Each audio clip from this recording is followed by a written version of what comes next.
AHumbleSoul, we checking back in, man. Another exclusive.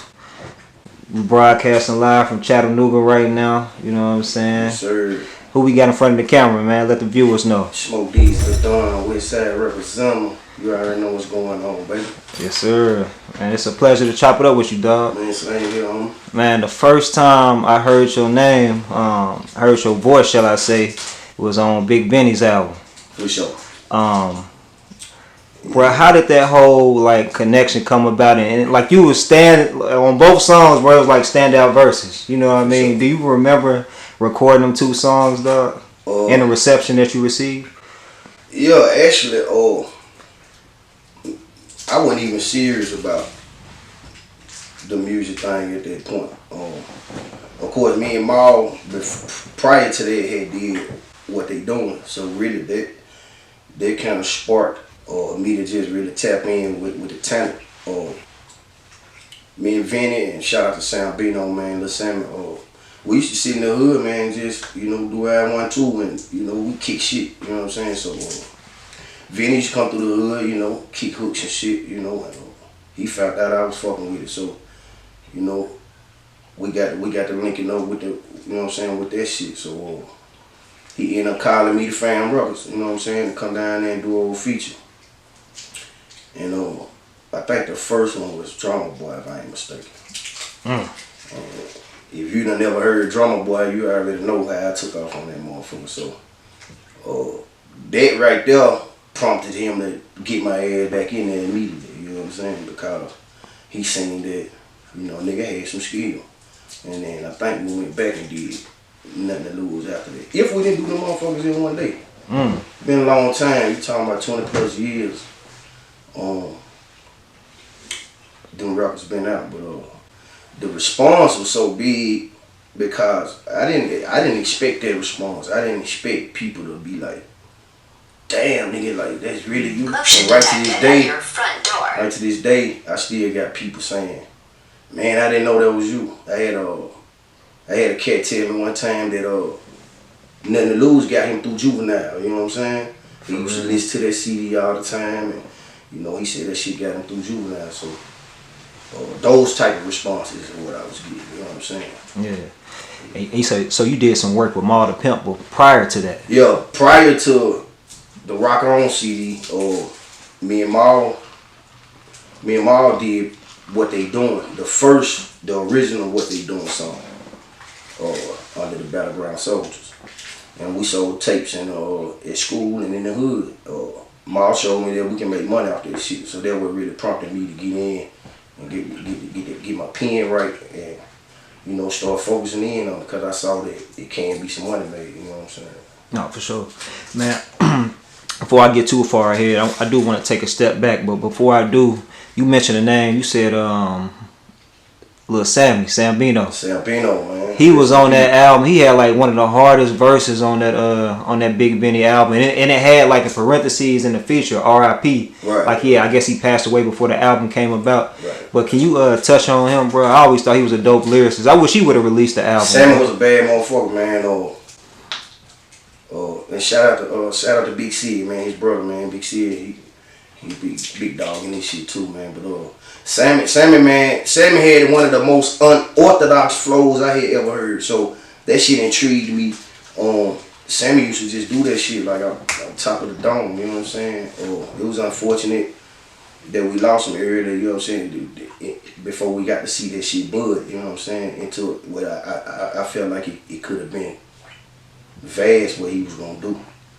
But like I said, man, Sammy used to come through the hood, man, and, you know, do his 1, 2, and goddamn, you know, in the midst of that shit, you know, just passing each other in the hood, you know what I'm saying?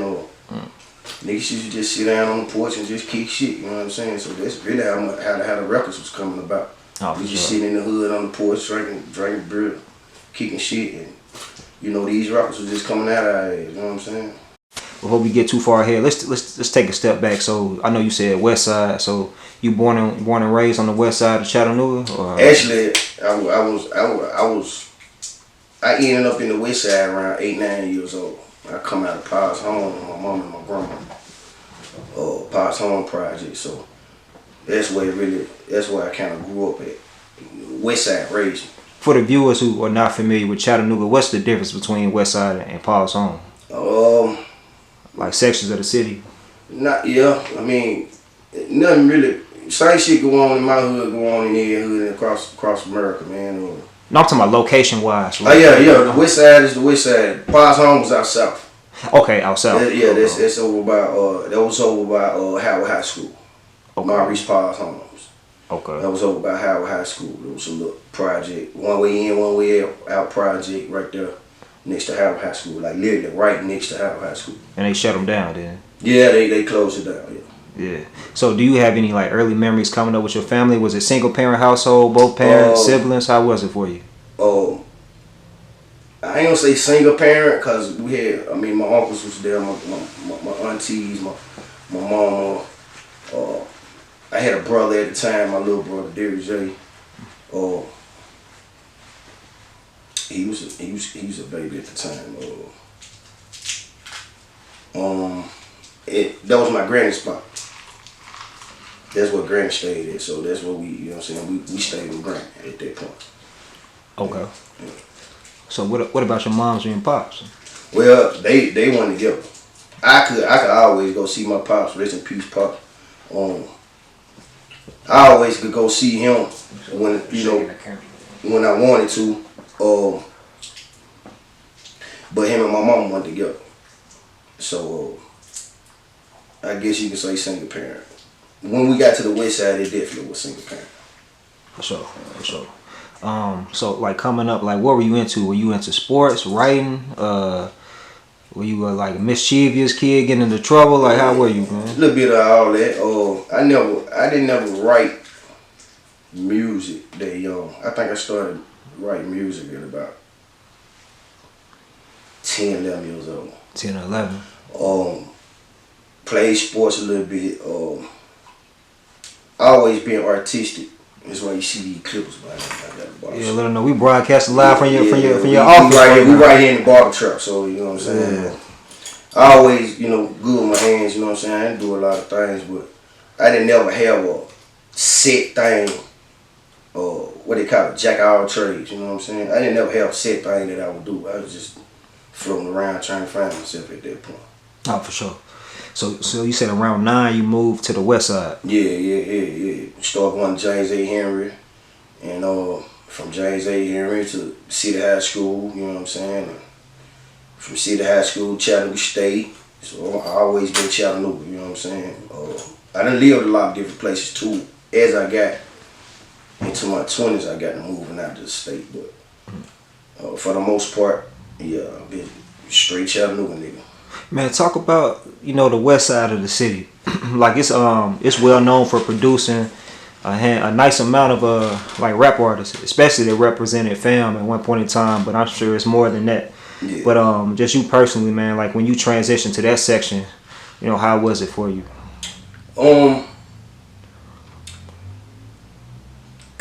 Coming up in the West, man, it was pretty much like in other hood. You had your bad and your good. I grew up around a lot of cats who they didn't teach us not to chase after shit. You know what I'm saying? Back in the days, if you was out of pocket, motherfucker run you home to your mom. You don't got that no more. You know what I'm saying? I remember coming out the store, man, stealing and shit, man. Old heads will take that shit from you and take that shit back in the store and run your ass home. You know what I'm saying? It ain't a lot of that going around. It was a lot of village discipline in the West Side, man. If you weren't from the West Side, I wouldn't advise you to come out there during those times because it was more rooted for the niggas out there. If you know what I'm saying, if you come out there to try to get money or start trouble, you run your ass up out of there, So it's pretty much same as every hood, you know what I'm saying, but with a lot of village discipline. A lot of the older cats out there, and even the older women, they weren't putting up for the shit that these kids get away with nowadays. You know what I'm saying? So did you grow up with anybody notable that's worth mentioning? Yeah, of course, Big Vinnie. Big Vinnie stayed right across the sidewalk from me for years. That's what's up. Maal The Pimp, me and Maal The Pimp go back to Candy Castle Daycare. Peter Wayne, me and Peter Wayne, we went to school together. Everybody in that hood, man, especially a lot of the artists that was signed to F.A.M, man, we all come up together. We all grew up together. We played sports together. We fought, all that. Of course. Nah, so around what time did you start actually making music?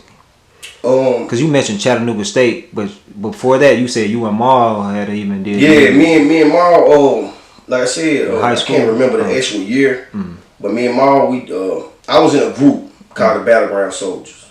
And who all was in that group? It was me, Maal The Pimp, Lil Bud, and my homeboy Killer Teasy. Killer Teasy. Yeah. Excuse me. Teasy the one actually taught me how to write records. I remember him telling me, man, you talk with a big vocabulary, you know what I'm saying, as a young nigga. He like, I think you should write music. And I was like, nah, that ain't my thing.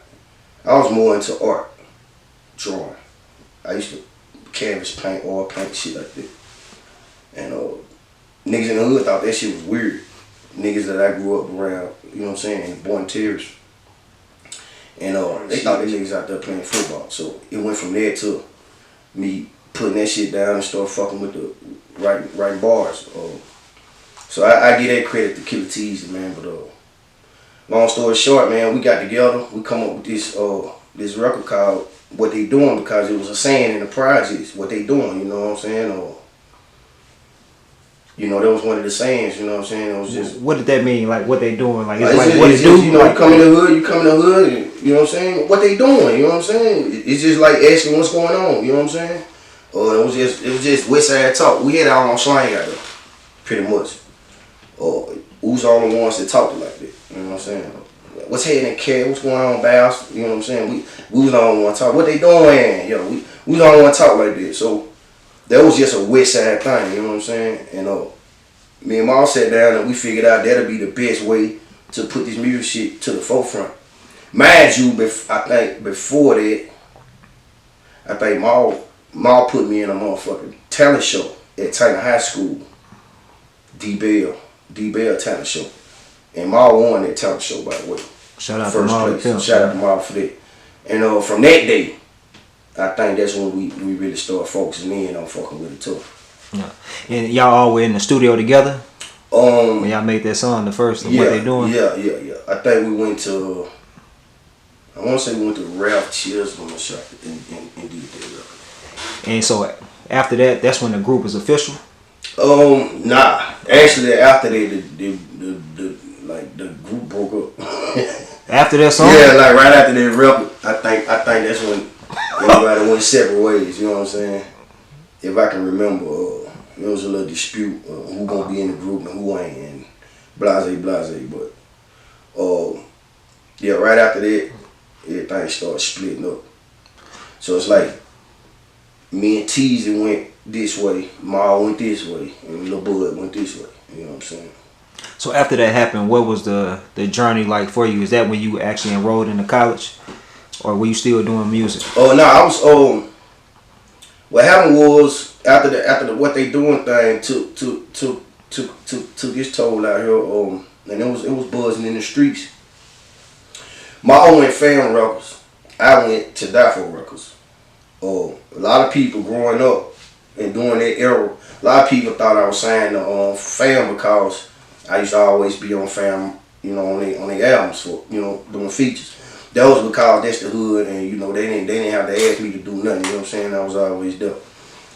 But I went and signed to another record label out south called To Die For Records. Was there any backlash that you received? Somewhat. Like little bit here and there. It was kind of a little pushing and shoving going on, but the main reason why I did it was because I didn't see me being a priority at F.A.M at that time. The roster was so big. Yeah, the roster was big. Then you got the biggest shit in the world right then was Big Vinnie. So it was like, I know they ain't gonna put me in front of this cat. You see what I'm saying? And he was buzzing big. Before his album dropped, man, he had stupid buzz out here. You know what I'm saying? From doing the singles they was putting out. So I went that route. You know what I'm saying? So I can really just be able to focus on me and my craft and be able to have somebody who gonna step behind me. You know what I'm saying? Versus stepping behind a bunch of, or like right to this day. Shout out to Shit Shaw, man. That's my dog. That's my brother. But Shit Shaw never put out an album, fam. You see what I'm saying? And I saw that coming within my situation. You know what I'm saying? So I just went another route. And to bridge the gap. Because it was always a west side, south side. I ain't gonna call it a beef, but you know what I'm saying? And so I always went that route. I went that route so I can make sure that I was taken care of. You know what I'm saying? As far as my craft. You know, it's interesting. You said that you initially grew up on the south side. Yeah, I had to go then back. You moved to the west, so you already Now, were some of the people involved in the label, like some of the people you grew up with, or is just not? Or just on the south side of the city? Nah, most of the artists that were on To Die For, I met when I went there. Double Trouble, shout out to Double Trouble. Rest in peace, Lil. Red the Mafia Boss. Red the Mafia Boss. He was on some on that Big Vinnie stuff too. Yeah, he did a lot of production for F.A.M. Yeah. And once again, I bridged that gap. I ain't gonna take all the credit for it, but that's the reason why that happened. Because we had Red was a badass motherfucker when it came to producing. He records your ass and he write the records. He was that nigga. So F.A.M. used to, you know what I'm saying, before it was F.A.M. Records, before they had a studio, they used to record at To Die For. I didn't know that. I also think, if I can remember, down south Philly, they did a lot of some of their first early recordings there, if I ain't mistaken. Cause we had a nice facility, and Red and who else we had? OGC Mafia. They had the West Side Slide song on the radio back then. So we had a nice roster over there, and then DSA they had a nice roster over there, and then F.A.M. had a nice roster. And then you had Silverhawk Record, they had a nice roster over there. 211, the Southside Quick, the SS Twins, and Painted Woods, man. I can go deep. Man, I interviewed a couple of Chattanooga artists so far, and nobody ever says the Carleones, man. But I remember them having such a big buzz at one point in time, a Billboard. Shout out to the Carleones, man. Hey, man, shout out. Hey, no cap. Man, my first time coming up Brandon Road, seeing that fucking Billboard. You know what I'm talking about. Yeah. First time I seen that Billboard, that shit fucked me up, cause and I was like, damn, like I ain't doing enough. You see what I'm saying? I didn't have no fucking Billboard. You see what I'm saying? Like, I'm used to flyers. This nigga got a Billboard on Brandon Road. So that shit, like, I went back to the label, like, look, bro. Like, we ain't doing enough. You know what I'm saying? But, I think they come with niggas knowing marketing and other niggas not knowing. You know what I'm saying? Or being that we had the type of roster we had, I don't think we even thought to even use marketing because we just felt like the music was gonna do it all. You know what I'm saying? I understand now that marketing is one of the key things you have to do to get this shit, to get the ball rolling. But don't. A lot of people don't mention Carleone. You would have to be in that era to know about it. A lot of these young cats, they don't resonate with it because they weren't there. Even asking them here, they look at your strong face, you know what I'm saying? Like, who are the Carleones? Yeah, who the fuck is They used to be man. big. Shout out Slick, man, Red Carleone, man, or R.I.P. Cash Carleone. R.I.P. Cash, man, Quarter Man, Mo Cash, man, and man, even with the F.A.M. Records had they had They had songs. They had Young Ballers. They had Psychos. Yeah, Psycho. I'm talking about that roster was so big, man. Yeah. And that was the main reason why I didn't go that route, because I didn't feel like I was gonna be a priority though. You know what I'm saying? So back to that. But the dude Coop, I think he was on Coop was a mean motherfucker over there producing that fam. Him, Q Barcelini. Was it House Wolf? House Wolf, man. Them boys wasn't shit to play with, man. They had a sound that was budding out of Chattanooga that was very demanding at that point. Everybody wanted a Coop beat. Everybody wanted some Q Barcelini. Everybody wanted some. Nobody had never heard a white boy come in and speak like that, sound like that, with that southern drawl, with that type of energy. You know what I'm saying? With that type of vocabulary and spark about his, you know what I'm saying, about his shit. Look at him now. I think he linked to like Spice One now. Yeah, he signed with Spice now, man. Shout out to Q, man. He did his thing, man. You know what I'm saying? I'm proud of that brother, man, for that. You know what I'm saying? He did his thing, man. And Q brought a lot of sound here. He like really like. I almost want to say he like the reason for the Chattanooga sound.